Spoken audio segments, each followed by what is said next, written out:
Hello everyone, once again welcome to this channel. So I am Tapajyoti Bhumi, currently pursuing second year MBBS at AIMS Kalyani, and in NEET 2021 my all India rank was 789 with a score of 681. So आज का topic is one of the most important topic of the NEET aspirants, that how should we follow a timetable कैसे बनाए ताकि most effective output निकल सके उस timetable से. तो मैं पहले ही बोलते था, time table you should not follow anyone. Time table you should make of your own. किसी का सुबह पढ़ना सूट करता है, किसी का रात में पढ़ना सूट करता है, तो किसी का कॉपी का भी मत करो, क्योंकि उससे तुम्हारा फ़ायदा होने से उल्टा हार्मफुल इफेक्ट हो सकता है. इसलिए तुम्हें जो अच्छा लगता है, अगर तुम्हें सुबह पढ़ना अच्छा लगता है तो सुबह पढ़ो, अगर रात में पढ़ना अच्छा लगता है तो रात में पढ़ो, बट मेक श्योर जब भी पढ़ रहे हो उस टाइम अच्छे से यूटिलाइज करो, उस टाइम प्रोक्रास्टिनेट मत.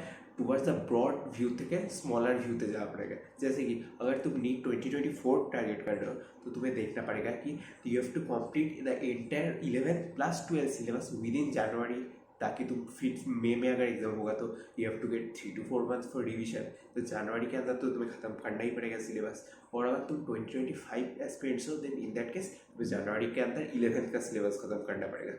अब तुम डिवाइड करो कि अभी से लेकर जनवरी तक तुम्हारे पास कितना टाइम है, और उस हिसाब से डिवाइड करो कि what amount how many chapters you have to complete. जब ये डिवीजन करोगे कि कितना टाइम है मेरे पास और कितना चैप्टर्स मुझे कवर करना है, तो तुम्हें ऑटोमेटिक एक आइडिया मिल जाएगा कि एक मंथ पे रफली कितना चैप्टर्स करना है. तो जब ये आइडिया तुम्हें मिल जाएगा तब यू कैन गेस दैट कि जब तुम्हें एक मंथ में कितना चैप्टर करना है, तो एक दिन में या फिर एक वीक में कितना पार्ट करना है, या फिर एक दिन में कितना पार्ट करना है. ये जो broad view to narrow view जो अप्रोच है, ये तुम्हें फर्स्ट ऑफ ऑल क्लियर करना पड़ेगा, तभी तुम एक टाइम टेबल बना पाओगे. क्योंकि तुम्हें अगर टारगेट ही नहीं है कि कितना पढ़ना पड़ेगा, तो तुम टाइम टेबल बना के क्या करोगे ना. तो इसलिए टाइम टेबल बनाने से पहले तुम्हारा क्या कंप्लीट करना है ये जान लेना बहुत ज़रूरी है, तभी तुम अच्छे से टाइम टेबल बना पाओगे. अब देखते हैं टाइम टेबल बनाना कैसे होता है. तो first of all you have to set your targets before sleeping at night. कल क्या पढ़ोगे, कौन सा चैप्टर कवर करोगे, क्या किसका क्वेश्चंस लाओगे, जो भी करोगे वो एक डायरी में नोटपैड में लिख देना, ताकि तुम्हारा ऑलरेडी एक आइडिया हो जाए कि कल मुझे क्या करना है, ताकि सुबह उठ के तुम्हें ढूंढना ना पड़े कि क्या पढ़ूँ क्या ना पढ़ूँ.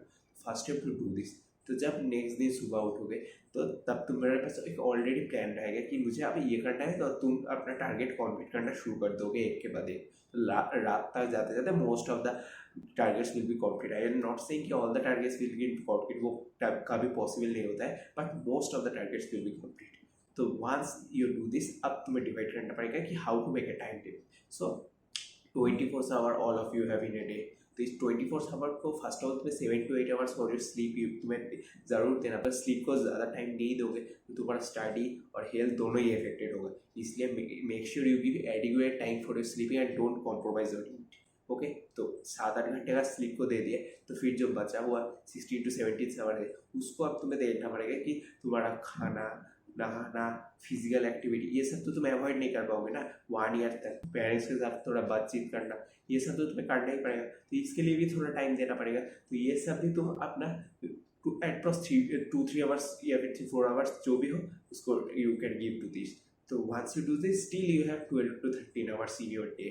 तो अब तुम्हें 12 और 13 आवर्स को डिवाइड करना पड़ेगा कि into different slots and different subject. तो मैं तुम्हारे लिए जस्ट फॉर एन एग्जाम्पल एक टाइम टेबल बनाया, बट ज़रूरी नहीं है कि तुम्हें इसको फॉलो करना पड़ेगा. तुम इसको खुद के अकॉर्डिंग मॉडिफाई कर सकते हो. जैसे कि अगर रात को पढ़ रहे हो तो then modify it according to late night study. और अगर कोई भी और टाइम में पढ़ रहे हो, या फिर तुम्हारा अगर किसी कोचिंग क्लासेस है, कहीं पढ़ने जाते हो, तो वो सब के अकॉर्डिंग इस रूटीन को ज़रूर मॉडिफाई कर देना. मान के चलता हूँ कि 6 बजे तुम सुबह उठते हो नींद से, मे बी कोई बच्चे 11-12 बजे भी उठते हैं, कोई बच्चे 4 बजे भी उठते हैं, तो ये तुम के अकॉर्डिंग मॉडिफाई कर देना. फिर approx half an hour for physical activities. मैं बार बार ये बोलता हूँ क्योंकि फिजिकल एक्टिविटीज़ को कम्प्लीटली अगर इग्नोर कर दोगे तो लॉन्ग टर्म में तुम्हारा हेल्थ इश्यूज आ सकता है. क्योंकि तुम 1 year के लिए 2 year के लिए मैराथन है, कोई स्प्रिंट रेस नहीं है. तो मैराथन के लिए हेल्थ इशू भी बहुत इंपॉर्टेंट है. इसलिए give adequate time for your physical activities. 30 minutes a day jogging करो, फ्री हैंड एक्सरसाइज करो तो भी चलेगा. Next give half an hour for your bathing, freshen up, ये सब के लिए आधे घंटे दो. फिर आधे घंटे में अपना ब्रेकफास्ट कर लो. तो by 7:30 you have completely done with your most of the morning activities. तो नाउ यू आर फ्री.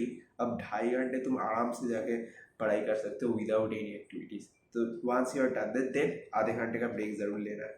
और इस ब्रेक पे क्या करना है, जैसे कि ब्रेक को अच्छे से यूटिलाइज करो, जैसे कि you can do physical activities like pushups, jogging, you can also do relaxing activities like meditation. It will increase your concentration. Also you can do some funny activities like singing, listening to music, dancing. तो जो भी मन है तुम अगर मस्ती करना चाहते हो कुछ भी करो, बस ये ध्यान रखना कि ये आधे घंटे से ज़्यादा मत हो जाए, क्योंकि अल्टीमेटली तुम्हारा टाइम वेस्ट होगा। बट आधे घंटे जो चाहे कर लो। तो अब आते हैं 10:30 to 1 PM। तो ये 2.5 घंटे का सेकेंड स्लॉट होगा स्टडी का। इस पे भी अच्छे से पढ़ना है। और हर एक जो स्टडी स्लॉट होता है, सपोज 2.5 घंटे का स्टडी स्लॉट है तो उसको 5 30 मिनट्स का स्लॉट में डिवाइड कर लो, और ईच 30 मिनट्स में ट्राई करने की 25 minutes of study then 5 minutes of break. तो ये जो पोमोडोरो टेक्निक है इसको फॉलो करना है तो तुम्हारा कॉन्सेंट्रेशन मेंटेन रहेगा। वरना 2.5 घंटे अगर एक राउंड में पढ़ोगे तो तुम्हारा कॉन्सेंट्रेशन ग्रेजुअली डिक्रीज करेगा। 1 PM to 2 AM have your lunch, और उसके साथ साथ कुछ ब्रेक ले लो, रेस्ट ले लो। मैं इस टाइम में स्लीपिंग को प्रेफर नहीं करता हूँ, क्योंकि नीट के टाइम तुम्हें इस टाइम को मोस्ट एक्टिव रहना पड़ेगा। तो try to avoid sleep during this time. But तुम्हें एकदम अगर नहीं होना है तो थोड़ा बहुत 10-15 मिनट का एक शॉर्ट नैप ले लेना है, तो वो भी बहुत इफेक्टिव होता है। Now coming to 2 to 5 PM। ये 2 to 5 PM is the most important time for you. तो अभी तो मॉक टेस्ट तुम दे नहीं सकती, क्योंकि 1 ईयर भी बचा हुआ है, तो फुल रोज मॉक टेस्ट तो नहीं दे सकते। बट इस टाइम को एक थर्ड स्लॉट अच्छे से पढ़ना, जो भी सब्जेक्ट में सूट लगता है। और ये जो कौन सा स्लॉट में कौन सा सब्जेक्ट पढ़ोगे ये तुम्हारे अकॉर्डिंग मॉडिफाई करना, क्योंकि तुम्हें अगर मॉर्निंग में फिजिक्स का न्यूमेरिकल सॉल्व करने में ज़्यादा एक्साइटमेंट लगता है तो फिजिक्स पढ़, अगर मॉर्निंग में जाके बायोलॉजी का फैक्ट्स रिमेंबर करने में ज़्यादा अच्छा लगता है तो बायोलॉजी पढ़ना। तो ये तुम्हारे हिसाब से चेंज कर लेना according to. Now coming to 5 to 5:30 take again rest और स्नैक्स ले लेना। फिर 5:30 to 8:30 this is your fourth slot at the last major slot of your day। okay, तो फिर और एक सब्जेक्ट पढ़ लेना।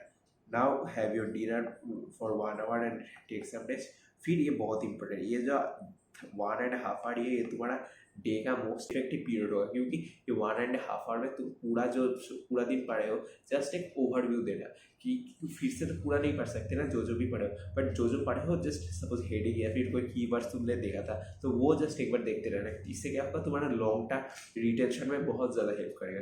तो मेक श्योर ये जो रिविजन करना ये 1.5 hour को ज़रूर देना। तो फिर आधे घंटे जो मन है कर लेना। जो भी 11 बजे होते ही सो जाना, क्योंकि नेक्स्ट दिन भी 6 बजे उठना है।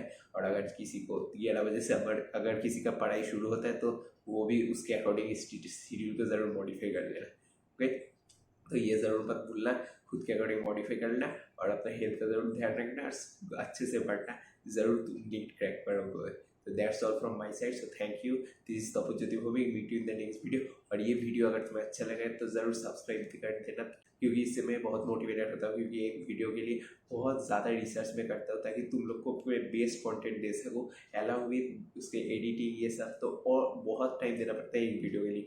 तो एक लाइक और सब्सक्राइब मुझे बहुत मोटिवेट करेगा नेक्स्ट वीडियो लाने के लिए। And do share with your at least 2 friends of you। So thank you very much, meet you in the next video.